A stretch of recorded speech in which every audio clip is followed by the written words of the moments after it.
नमस्कार दोस्तों, GK discussion में आप लोगों का स्वागत है। तो आज मेरा साइंस सेट का 53 नंबर का क्लास है। तो आप लोग अगर नहीं देखे हैं शुरुआत से तो प्लीज जा करके देखें, ठीक है।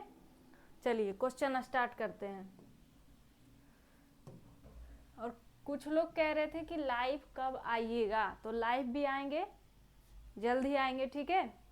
चलिए क्वेश्चन कह रहा है पहला कि आवृत्ति और आवर्तकाल का गुणनफल कितना होगा। आवृत्ति और आवर्तकाल का गुणनफल जो है वो कितना होगा। तो आवृत्ति बराबर क्या होता है, आवृत्ति बराबर 1/, आवर्तकाल 1/, आवर्तकाल होता है। तो ये दोनों का गुणनफल पूछ रहा है, तो इसको इसके साथ गुना कर देते हैं। आवृत्ति गुने आवर्तकाल बराबर क्या बच जाएगा, इधर 1। तो ये दोनों के गुणनफल क्या हो गया, तो आवृत्ति और आवर्तकाल का गुणनफल जो है वो क्या हो जाएगा, तो 1 हो जाएगा, ठीक है। चलिए अगला क्वेश्चन है कि अर्धचालक का प्रतिरोध ताप बढ़ने से क्या होता है। अर्धचालक किसे कहते हैं, जिससे करंट जो होता है वो तनी तनी यानी थोड़ा थोड़ा जाता है। तो अर्धचालक का प्रतिरोध ताप बढ़ाने से क्या होता है, क्या बढ़ता है या घटता है या स्थिर रहता है या इनमें से कोई नहीं, मतलब कि कोनो परिवर्तन नहीं होता है। तो क्या होता है, तो किसी भी अर्धचालक या कुचालक, कुचालक मतलब क्या, तो जिससे करंट जैबे नहीं करता है। तो कुचालक मतलब जिससे करंट नहीं जाता। तो अर्धचालक या फिर कुचालक का ताप बढ़ाने पर क्या होता है, तो उसका जो है ताप बढ़ाने से प्रतिरोध जो होता है वो क्या होगा, तो घटता है। क्या होता है, तो घटता है। तो यहाँ अर्धचालक के जगह अगर कुचालक भी दे दिया जाए तो बना लेना है, क्योंकि अर्धचालक और अर्धचालक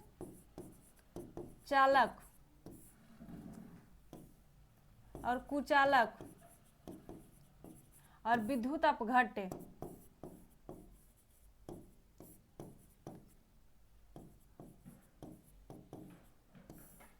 ये सभी का क्या होता है, तो प्रतिरोध जो होता है वो ताप को अगर बढ़ाएंगे तो क्या होता है, तो प्रतिरोध जो होता है वो घट जाता है। प्रतिरोध किसको कहते हैं, जो धारा का विरोध करता हो, ठीक है। चलिए अगला है कि डायनेमो से प्राप्त धारा होती है, यानी डायनेमो से जो धारा प्राप्त होती है वो किस रूप में उसमें धारा जाती है, क्या दिष्ट धारा के रूप में या प्रत्यावर्ती धारा या इन दोनों या इनमें से कोई नहीं। तो डायनेमो से प्राप्त धारा होती है। तो डायनेमो क्या होता है, तो डायनेमो की बात कर ले तो ये विद्युत चुंबकीय प्रेरण के सिद्धांत पर कार्य करता है। किस पे, तो विद्युत चुंबकीय प्रेरण के सिद्धांत पर कार्य करता है। विद्युत चुंबकीय प्रेरण के सिद्धांत पर कार्य करता है, के सिद्धांत पर कार्य करता है। ये क्वेश्चन डायरेक्टली पूछ लिया जाता है। और ये क्या करता है, तो ऊर्जा को, यांत्रिक ऊर्जा को विद्युत ऊर्जा में बदलता है। यांत्रिक ऊर्जा को विद्युत ऊर्जा में, को विद्युत ऊर्जा में बदलता है। यानी कोई भी मशीन जो कि घूर्णन करके, यानी कि उसमें जो होता है वो घूर्णन के वजह से जो होता है उसमें ऊर्जा यानी कि विद्युत ऊर्जा उत्पन्न हो, तो वह क्या कहलाता है, तो यांत्रिक ऊर्जा कहलाता है, ठीक है।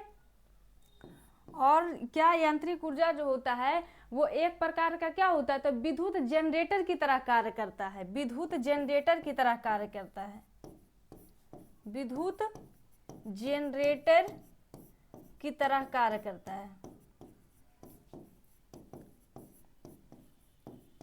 ठीक है। चलिए अगला क्वेश्चन है, इसका आंसर नहीं बताए थे शायद, इसका आंसर जो हो जाएगा वो दोनों हो जाएगा। क्या, तो दोनों, ठीक है। चलिए अगला क्वेश्चन कह रहा है कि 1 किलोग्राम वस्तु का वेग, 1 किलोग्राम वस्तु का वेग 1 मीटर प्रति सेकेंड हो तो गतिज ऊर्जा का, यहाँ गतिज होना चाहिए, ठीक है। गतिज ऊर्जा का मान क्या होगा, तो गतिज ऊर्जा बराबर क्या होता है, हाफ mv² होता है। गतिज ऊर्जा बराबर, गतिज ऊर्जा बराबर क्या होता है, तो हाफ mv², mv²। तो यहाँ क्या कह रहा है, 1 किलोग्राम यानी कि यहाँ मास, मास यानी कि द्रव्यमान, उसका वैल्यू कितना है, तो 1 kg है। कितना है, तो 1 kg है। और क्या है, तो वेग कितना है, तो 1 मीटर प्रति सेकेंड है। 1 मीटर प्रति सेकेंड है। तो इसको हम 1 को स्क्वायर करेंगे तो क्या होगा, 1 ही होगा, तो 1/2 ही रह जाएगा। क्या, तो 1/2 जूल इसका आंसर हो जाएगा, क्योंकि 1 के साथ गुना करेंगे तो 1 और 1/2 तो 1 ही होगा। ठीक है, तो क्या हो जाएगा, 1/2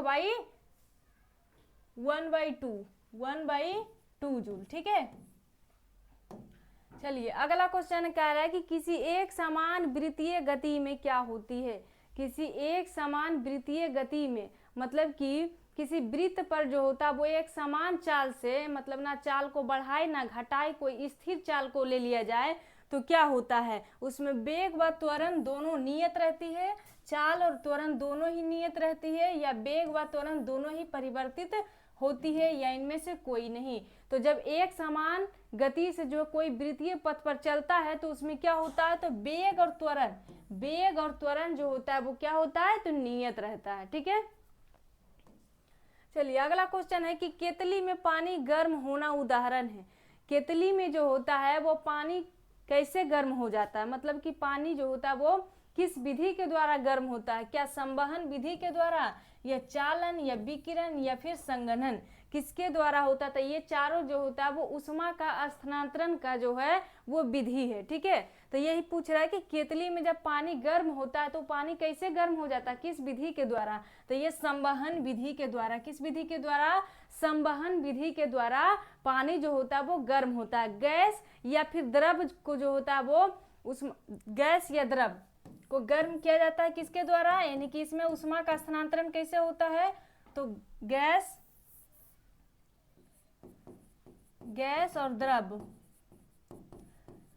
द्रव में जो होता है वो उष्मा का स्थानांतरण जो होता है वो कैसे होता है, तो संवहन विधि के द्वारा होता है। और ठोस पूछ देता है कि ठोस में बताइए कि उष्मा का स्थानांतरण जो होता है वो कैसे होता है। आप जैसे कि ठोस में कोई लोहा ले लीजिए, तो लोहा को अगर एक सिरे को हम गर्म करते हैं तो दूसरा सिरे को छूने पर भी जो होता है हमें गर्म का महसूस होता है। तो वो जो स्थानांतरण हुआ उष्मा का वो कैसे होता है, किस विधि के द्वारा होता है, तो किस विधि, तो ये ठोस में जो होता है उष्मा स्थानांतरण कैसे होता है, उष्मा का स्थानांतरण चालन विधि के द्वारा होता है। और द्रव और गैस में कैसे होता है, तो संवहन विधि के द्वारा होता है। और विकिरण की बात कर ले तो विकिरण, सूर्य से जो उष्मा आती है यानी कि प्रकाश हम लोग क्या पृथ्वी पे आती है तो वो किस विधि के द्वारा आती है, तो ये विकिरण विधि के द्वारा। सूर्य से उष्मा व प्रकाश जो होता है वो किस विधि के द्वारा पृथ्वी पर आता है, सूर्य से उष्मा व प्रकाश का पृथ्वी पर आना किस विधि के द्वारा, तो ये विकिरण विधि के द्वारा होता है। इसमें जो होता है वो किसी माध्यम की जरूरत नहीं होता, ये सीधे स्रोत से डायरेक्टली नीचे आ जाता है पृथ्वी पर। ठीक है, संघनन की बात कर ले तो संघनन में क्या होता है, तो किसी वाष्प यानी कि गैस का जो होता है वो द्रव्य में परिवर्तन होता है। किसी वाष्प का क्या होता है, यानी भाप का जो होता है वो द्रव्य में क्या होता है, तो परिवर्तन होता है। ये जो होता है वो उधर्पातन का उल्टा होता है। ठीक है, तो ये वर्षा जो होता है वो किसके कारण होता है, तो वर्षा जो होता है उस संघनन के कारण ही होता है, क्योंकि बादल जो होता है वो गैस के रूप में रहता है, वाष्प के रूप में रहता है, तो वो द्रव्य के रूप में बदल करके वो पानी के रूप में नीचे गिरता है। ठीक है, तो ये संघनन में क्या होता है, तो वाष्प का द्रव में परिवर्तन।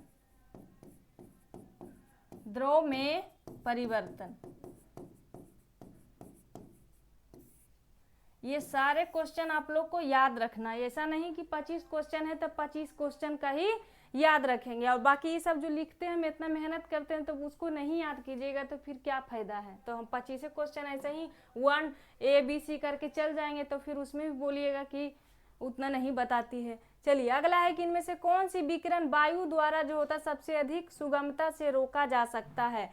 यानी कि किस विकिरण को वायु के द्वारा सबसे अधिक सुगमता से रोका जा सकता है? तो क्या अल्फा विकिरण को, या बीटा, या गामा, या एक्सरे, किस किरण को जो होता है वो वायु से सबसे अधिक मात्रा में रोका जा सकता है? तो ये अल्फा को जो होता है वो सबसे ज्यादा रोका जा सकता है। ठीक है, अगला है कि मीथेन के अणु में कौन सी आबंध होती है?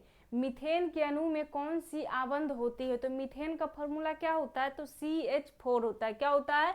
तो CH4 होता है, CH4 होता है। और ये कैसे जुड़ा रहता है? तो वो एकल बॉन्ड के द्वारा, एकल बंधन के द्वारा जुड़ा रहता है। तो इसमें क्या हो गया, मीथेन के अणु में कौन सा बंधन होता है? तो सब एक एक बॉन्ड के द्वारा, मतलब सिंगल बॉन्ड के द्वारा जुड़ा रहता है। तो इसमें क्या होता है? तो केवल एक आबंध होता है। क्या? तो केवल एक आबंध होता है। मार्स, मीथेन गैस की बात कर ले तो इसको मार्स गैस भी कहते हैं। क्या? तो मार्स गैस भी कहते हैं। जो ये सबसे ज्यादा कहाँ पर मिलता है? तो ये धान के खेत में या फिर गाय के चुगाली में मिलता है। धान की खेत या फिर क्या? तो गाय के चुगाली में मिलता है। ठीक है, और इसका आकार बोल दे तो इसका आकार जो होता है वो समचतुष्फलकीय होता है। इसका आकार कैसा होता है?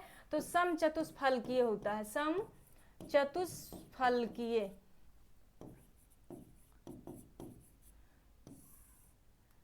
चलिए, अगला क्वेश्चन है कि एक तत्व की द्रव्यमान संख्या 32 है तथा परमाणु संख्या 16 है, तो इसके परमाणु में न्यूट्रॉनों की संख्या क्या होगी?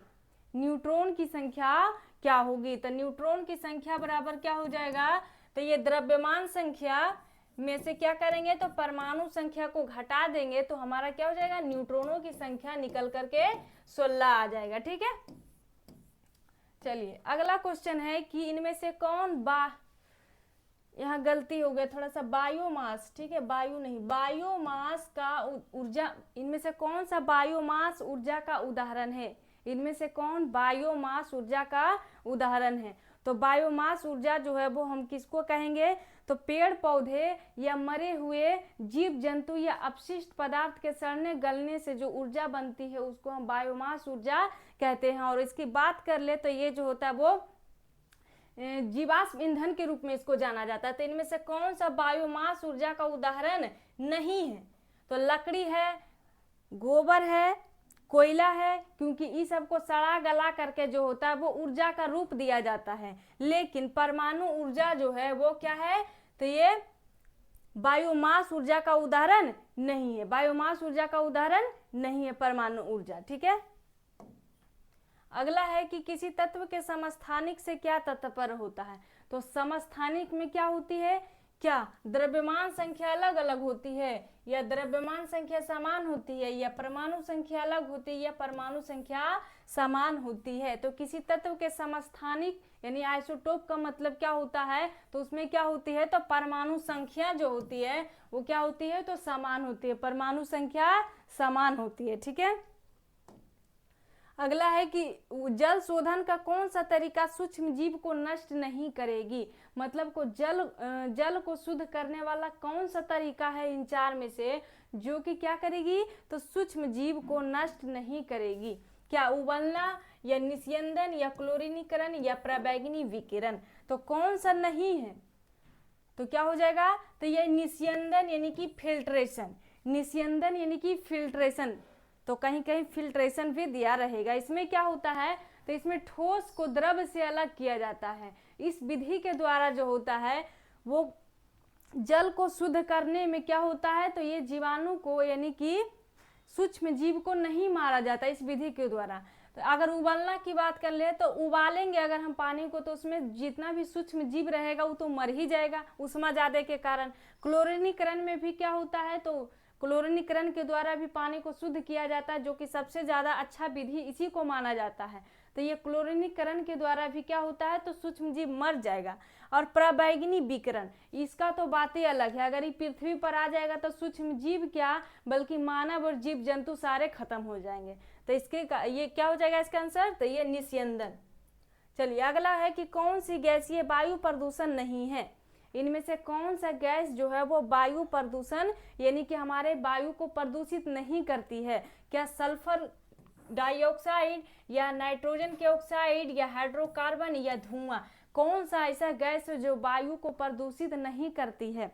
तो क्या, हाइड्रोकार्बन। हाइड्रोकार्बन जो होता है वो क्या होता है? तो एक कार्बनिक यौगिक होता है, कार्बनिक यौगिक होता है, ठीक है।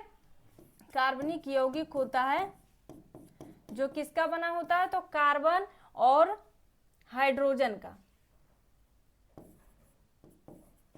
कार्बन और किसका? तो हाइड्रोजन का बना होता है, ठीक है।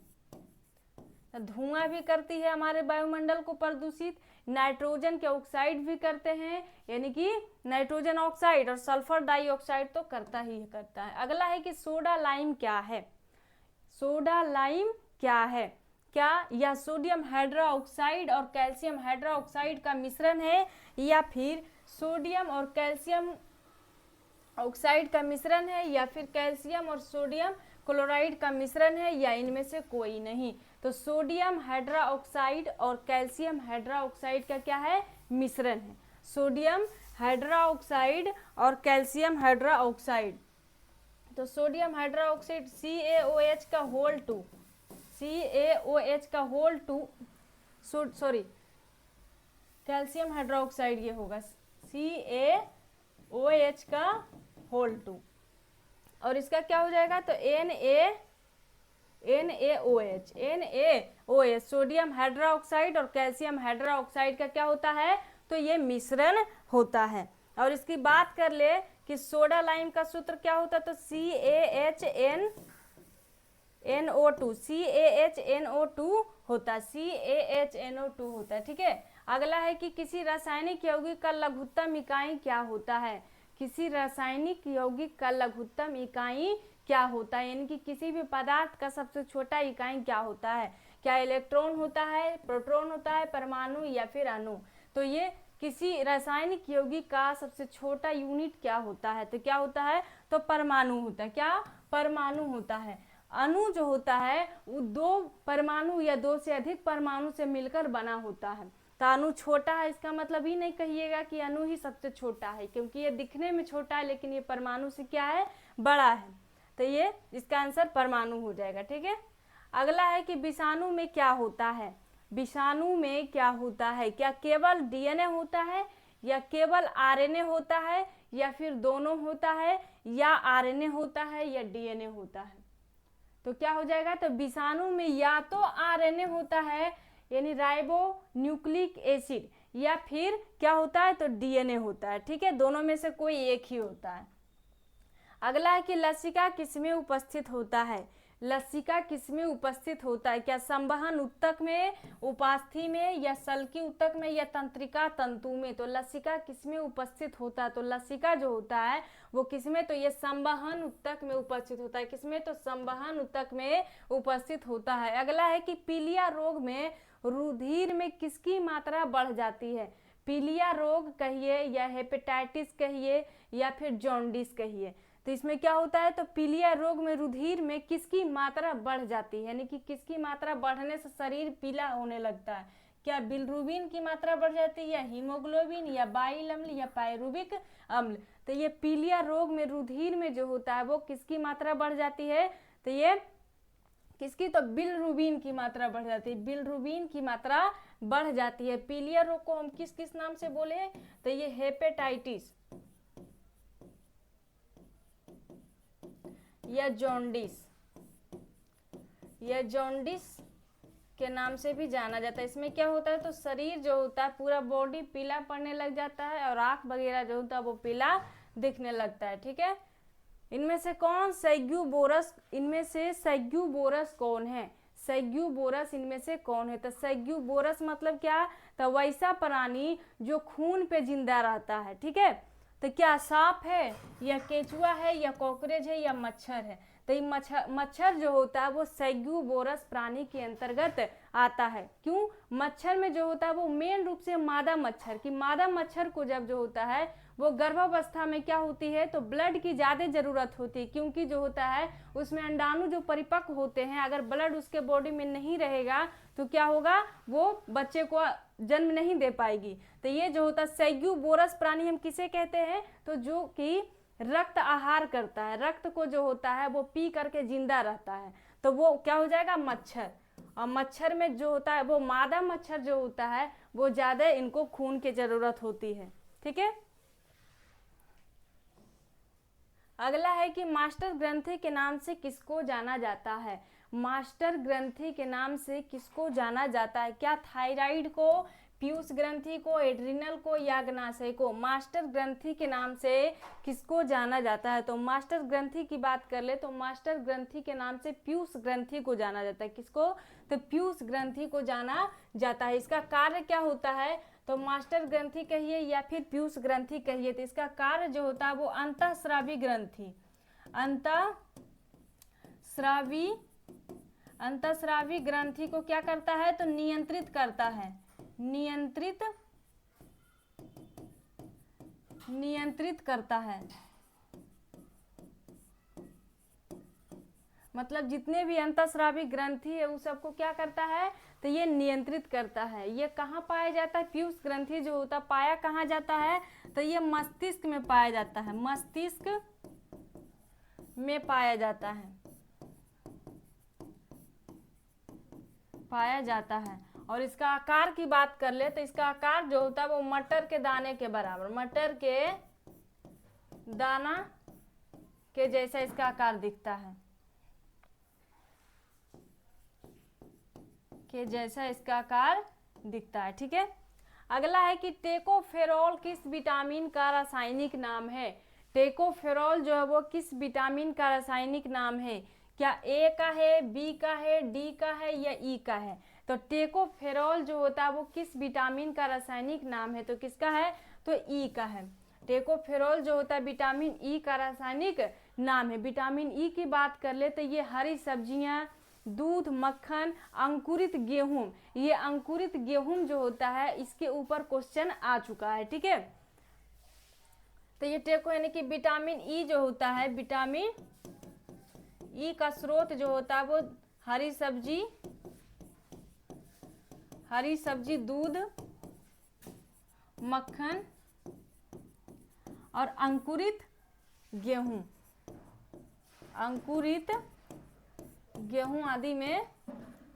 आदि से जो होता है वो प्राप्त किया जा सकता है। ठीक है, विटामिन ई की बात कर ले तो ये जो होता है वो प्रजनन करने में सहायता करता है। ठीक है, प्रजनन शक्ति को क्या करता है? बढ़ाता है। अगर विटामिन ई की कमी होती है तो जनन शक्ति में क्या होती है? कमी हो जाती है। विटामिन ई की कमी से क्या होती है? तो ये इसकी कमी से क्या होती है? तो जनन शक्ति में कमी होती है। ठीक है, चलिए अगला क्वेश्चन है कि पेप्टिक अल्सर के लिए कौन जिम्मेवार है?